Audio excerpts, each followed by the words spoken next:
Hello everyone, আমি Rishi and welcome you to mathematic Bengali. আশা করি তোমরা সবাই খুব ভালো আছো। তো আজকে আমরা ক্লাস 7 এর চ্যাপ্টার নাম্বার 4 পূর্ণ সংখ্যার যোগ বিয়োগ গুণ ভাগ এই চ্যাপ্টারটি নিজে করি 4.1 পুরোটা সলভ করব। তো চলো আজকের ক্লাসটা শুরু করা যাক। আজকের ক্লাসটি শুরু করার আগে আমি তোমাদের পূর্ণ সংখ্যা, অখণ্ড সংখ্যা এবং স্বাভাবিক সংখ্যার বেসিক ধারণা দিয়ে দিচ্ছি। প্রথমে দেখো আমাদের কি বলছে পূর্ণ সংখ্যা। পূর্ণ সংখ্যা কাকে বলছে? শূন্য সহ সকল ধনাত্মক এবং ঋণাত্মক অখণ্ড সংখ্যাকে পূর্ণ সংখ্যা বলে। ঠিক আছে, অর্থাৎ শূন্য থাকবে, পজিটিভ থাকবে, নেগেটিভও থাকবে। ঠিক আছে, -4, -3, -2, -1, 0, +1, +2, +3, +4। এই যে +4 এর পরে তোমরা ডট দেখতে পাচ্ছ, মানে কি +5, +6, অর্থাৎ +4 এর পরে +5, তারপর +6, তারপর +7, এইভাবে চলতে থাকবে। আবার দেখো -4 এর বাম দিকেও তোমরা ডট দেখতে পাচ্ছ। এটা মানে কি -4 এর পর -5, তারপর -6, তারপর -7, এইভাবে চলতে থাকবে, শেষ হবে না। অর্থাৎ এই যে টোটাল যে সেটটা, ঋণাত্মক সংখ্যা, ধনাত্মক সংখ্যা এবং তার সঙ্গে শূন্য, এই টোটাল সেটটাকে বলা হচ্ছে পূর্ণ সংখ্যা।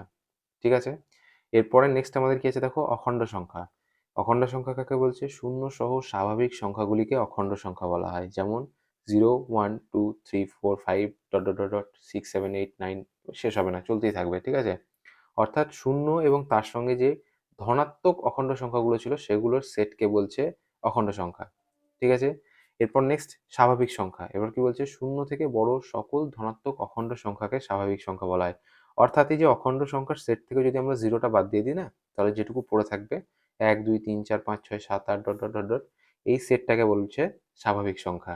ঠিক আছে, তাহলে আশা করছি পূর্ণ সংখ্যা, অখণ্ড সংখ্যা এবং স্বাভাবিক সংখ্যার কনসেপ্টটা তোমরা বুঝতে পেরেছো। নিজে করি 4.1-এর প্রথম প্রশ্নটা কি বলছে দেখো, সংখ্যা রেখায় দুটি ধনাত্মক পূর্ণ সংখ্যা যোগ করতে হলে প্রথম সংখ্যার স্থান থেকে আরো ড্যাশ দিকে যেতে হয়। এখানে বাম দিক হতে পারে অথবা ডান দিক হতে পারে। অর্থাৎ সংখ্যা রেখায় যখন আমরা দুটি ধনাত্মক পূর্ণ সংখ্যা যোগ করি, তখন প্রথম সংখ্যার স্থান থেকে আমাদেরকে ডান দিকে যেতে হয় না বাম দিকে যেতে হয়। ঠিক আছে, এটা আমরা উদাহরণ থেকে দেখে বলবো। যেমন দেখো, এখানে দুটো ধনাত্মক পূর্ণ সংখ্যা আমরা নিয়ে নিয়েছি, একটা হচ্ছে +5, একটা হচ্ছে +2। ঠিক আছে, +5 আর +2 হচ্ছে দুটি ধনাত্মক পূর্ণ সংখ্যা এবং তাদের কি করছি আমরা? যোগ করছি।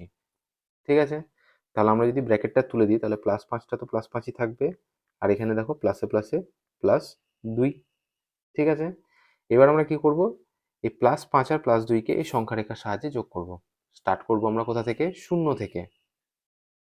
শূন্য থেকে শুরু করে আমরা কি করব? +5-এ যাব। তাহলে 0, +1, +2, +3, +4, +5। ঠিক আছে, তাহলে শূন্য থেকে শুরু করলাম আমরা, +5-এ এলাম।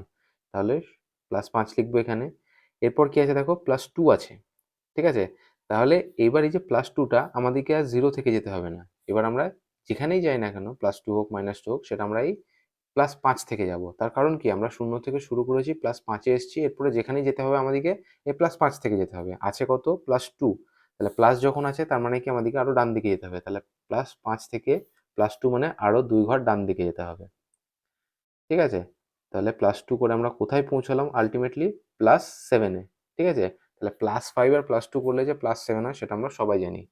তাহলে সংখ্যা রেখায় যখন আমরা দুটি ধনাত্মক পূর্ণ সংখ্যা যোগ করছি, তখন প্রথম সংখ্যার স্থান থেকে, অর্থাৎ প্রথম সংখ্যা কোনটা? +5, তার স্থান কোনটা? +5 এইখানে। এবার সেই স্থান থেকে আরো আমাদেরকে কোন দিকে যেতে হচ্ছে বলো? ডান দিকে যেতে হচ্ছে না বাম দিকে যেতে হচ্ছে? নিশ্চয়ই ডান দিকে যেতে হচ্ছে। তাহলে এখানে আমাদের ফিল ইন দ্য ব্ল্যাঙ্কসে কি হবে? যে সংখ্যা রেখায় দুটি ধনাত্মক পূর্ণ সংখ্যা যোগ করতে হলে প্রথম সংখ্যার স্থান থেকে আরো ডান দিকে যেতে হবে। ঠিক আছে, আর এটাই আমাদের উত্তর। এরপর 2 এর দাগের প্রশ্নটা কি বলছে দেখো, সংখ্যা রেখায় দুটি ঋণাত্মক অর্থাৎ নেগেটিভ পূর্ণ সংখ্যা যোগ করতে হলে প্রথম সংখ্যার স্থান থেকে আরো ড্যাশ দিকে যেতে হবে। এখানে ডান দিকে যেতে হবে না বাম দিকে যেতে হবে। তাহলে এখানে আমরা দেখো উদাহরণস্বরূপ দুটো ঋণাত্মক পূর্ণ সংখ্যা নিয়ে নিয়েছি, -5 প্লাস -2। এবার আমরা কি করব? এই ব্র্যাকেটটা তুলবো। তাহলে -5 থাকবে এখানে, আর প্লাসে মাইনাসে -2, -5 -2। এবার আমরা কি করব? আবার শূন্য থেকে স্টার্ট করব। তাহলে শূন্য থেকে -5-এ যেতে হবে। তাহলে শূন্য থেকে শুরু করলাম, এই দেখো এখানে আছে -5। তাহলে শূন্য থেকে শুরু করে -5 আমরা এইভাবে এলাম। ঠিক আছে, 5 ঘর বাম দিকে, 1, -1, -2, -3, -4, -5। তাহলে 5 ঘর বাম দিকে আমরা কি কোথায় এলাম? -5-এ। এরপর কি বলছে দেখো, -2 আছে কিন্তু। তাহলে আমরা যেখানে যাব কোথা থেকে যাব? -5 থেকে যাব। তাহলে -5, তারপর আছে -2, অর্থাৎ 2 ঘর আরও কোন দিকে যেতে হবে, যেহেতু 2 এর আগে মাইনাস আছে সেই জন্য বাম দিকে যেতে হবে। তাহলে এখান থেকে আমরা 2 ঘর বাম দিকে গেলাম, ঠিক আছে? তাহলে 2 ঘর বাম দিকে গিয়ে আমরা কোথায় পৌঁছালাম, -7 এ। তাহলে -5 প্লাস -2 করলে আমরা কত পাচ্ছি উত্তর, -7। অর্থাৎ সংখ্যা রেখায় দুটি ঋণাত্মক পূর্ণ সংখ্যা যোগ করতে হলে প্রথম সংখ্যার স্থান থেকে আরো ডান দিকে যাবো না বাম দিকে যাবো এক্ষেত্রে? এক্ষেত্রে দেখো আমরা যেহেতু ঋণাত্মক সেই জন্য আমরা বাম দিকে যাচ্ছি। অর্থাৎ এখানে আমাদেরকে কি লিখতে হবে, বাম দিকে যেতে হয়। এরপর 3 দাগের প্রশ্নটা কি বলছে দেখো, সংখ্যা রেখায় দুটি ধনাত্মক পূর্ণ সংখ্যা বিয়োগ করতে হলে প্রথম সংখ্যার স্থান থেকে ডান দিকে যাব না বাম দিকে যাব? তো এখানে দেখো আমরা দুটো উদাহরণ নিয়ে নিয়েছি, দুটো ধনাত্মক পূর্ণ সংখ্যা নিয়েছি, কি +5 আর +2। এবার কি করছি, সেটা বিয়োগ করছি এখানে। তাহলে +5 থেকে +2 বিয়োগ করলে আমাদেরকে কোন দিকে যেতে হবে, প্রথম সংখ্যার স্থান থেকে। তাহলে ব্র্যাকেটটা তুলবো প্রথমে, পাবো এখানে কত, +5। আর এখানে দেখো ব্র্যাকেটের বাইরে মাইনাস আছে, ব্র্যাকেটের ভেতরে প্লাস আছে, তাহলে প্লাসে মাইনাসে গুণ করলে কি হয়, মাইনাস হয়। তাহলে +5 -2, ঠিক আছে? তাহলে +5 -2 পেলাম আমরা। এবার আমরা কি করব, 0 থেকে স্টার্ট করব। তাহলে 0 থেকে প্রথম সংখ্যা আমাদের কি আছে, +5। তাহলে +5 যেতে হবে। তাহলে 0 +1 +2 +3 +4 +5। তাহলে 0 থেকে আমরা যাব +5 এ। তাহলে এখানে +5 লিখলাম, ঠিক আছে? এরপর কি বলছে দেখো, -2। তাহলে -2 যদি হয় তাহলে আমরা +5 থেকে -2 অর্থাৎ বাম দিকে 2 ঘর যাব। তাহলে +5 -2 অর্থাৎ এখান থেকে 1 ঘর এলে +4, আরও 1 ঘর বাম দিকে এলে +3। তাহলে +5 থেকে 2 ঘর বাম দিকে আমরা কোথায় এসে পৌঁছালাম, আলটিমেটলি +3 তে। আমরা জানি সবাই যে +5 -2 করলে +3 পাওয়া যায়। তো এটাই সংখ্যা রেখার সাহায্যে দেখাচ্ছি। তাহলে সংখ্যা রেখায় যখন আমরা দুটি ধনাত্মক পূর্ণ সংখ্যা বিয়োগ করছি, অর্থাৎ +5 -+2, তখন প্রথম সংখ্যার স্থান, অর্থাৎ প্রথম সংখ্যার স্থান কোনটা, +5।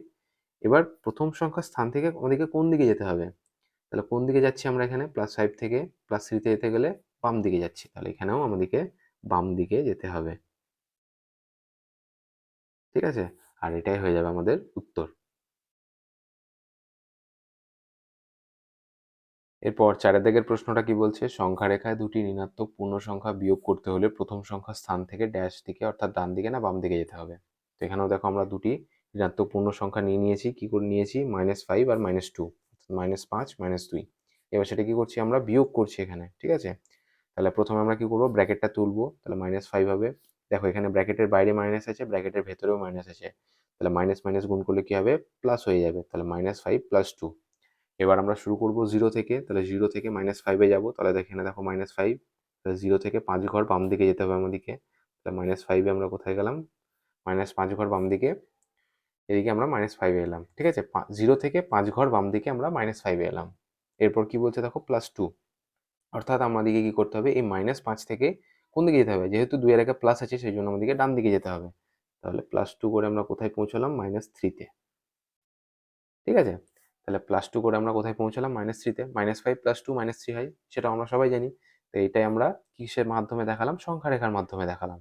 তো এক্ষেত্রে আমরা কি করছি, সংখ্যা রেখায় যখন আমরা দুটি ঋণাত্মক পূর্ণ সংখ্যা নিচ্ছি, -5 আর -2, এবং সেটা কি করছি, বিয়োগ করছি। এখানে দেখো বিয়োগ করছি।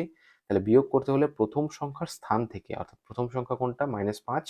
তাহলে প্রথম সংখ্যার স্থান থেকে আমাদেরকে কোন দিকে যেতে হচ্ছে, ডান দিকে যেতে হচ্ছে না বাম দিকে যেতে হচ্ছে, নিশ্চয়ই ডান দিকে যেতে হচ্ছে। তাহলে এখানেও আমাদের উত্তর কি হবে, ডান দিকে যেতে হবে, ঠিক আছে?